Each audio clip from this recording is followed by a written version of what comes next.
Hi, I'm Jessie Lee, and today I wanted to tell you a little bit about my experience of researching more about raw milk and my conclusions after doing so. First of all, I really want to thank everybody who helped me out by giving me some links and information, especially my friend Alyssa from KingdomFirstMom.com. She sent me some really valuable links. I do want to let you know that I read everything you all sent me, including all 445 comments on one of the posts, to try and get a fair picture.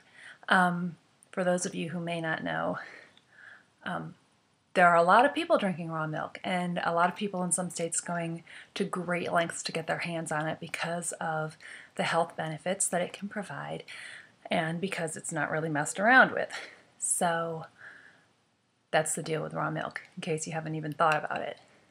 I have heard about raw milk before. I just have never really considered it as an option for my family. So this would be the first time that I really even approached looking at it from that perspective, I guess. And what I will tell you from everything I've read is this.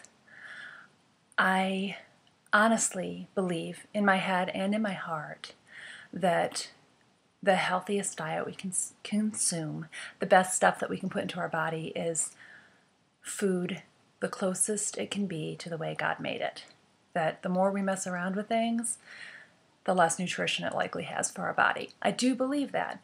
And so there's a large part of me that thinks that embracing a diet with raw milk, raw cheese, grass-fed beef, cage-free eggs, free-range chicken, organic local produce, that all makes a lot of sense to me. It really, really does. And I believe that people who fully embrace that lifestyle and make all those changes are likely doing wonderful things for their health and probably see a big impact. However, what I'm not so sure about is this. For someone more like me, who is a, yes, butter using, coconut oil using, egg embracing consumer, how much of a difference is raw milk really going to make in my life, given the fact that I still buy my cheese for $1.79 a block at Aldi?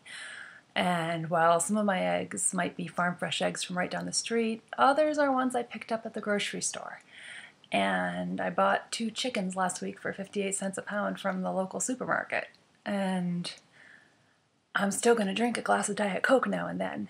And I like Doritos and will probably eat a few. So I'm wondering, in that case, does switching to raw milk really make that much difference? Is it really going to impact my health all that much? I'm not sure.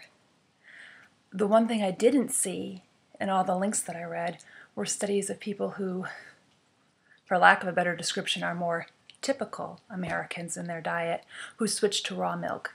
If there was something that told me just what that would do by itself, a more controlled study, if you will. Most of what I'm reading are people who just have a diet so far removed from what I'm really even interested in taking on at this point that switching to raw milk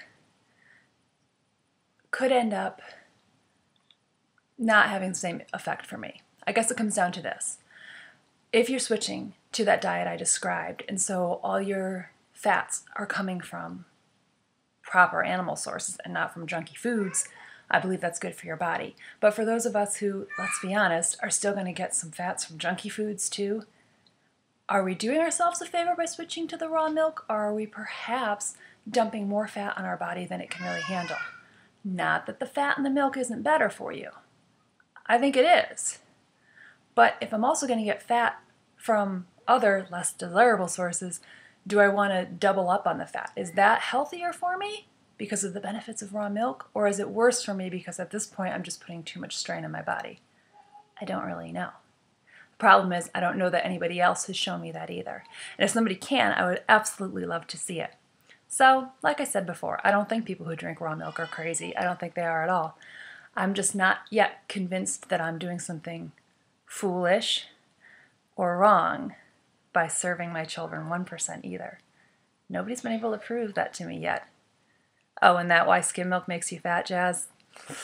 None of us are fat, so I'm not sure about that. But anyway, it was good to read. I thank you all for listening to me ramble on and on.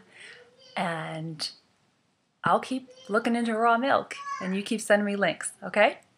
Have a great day.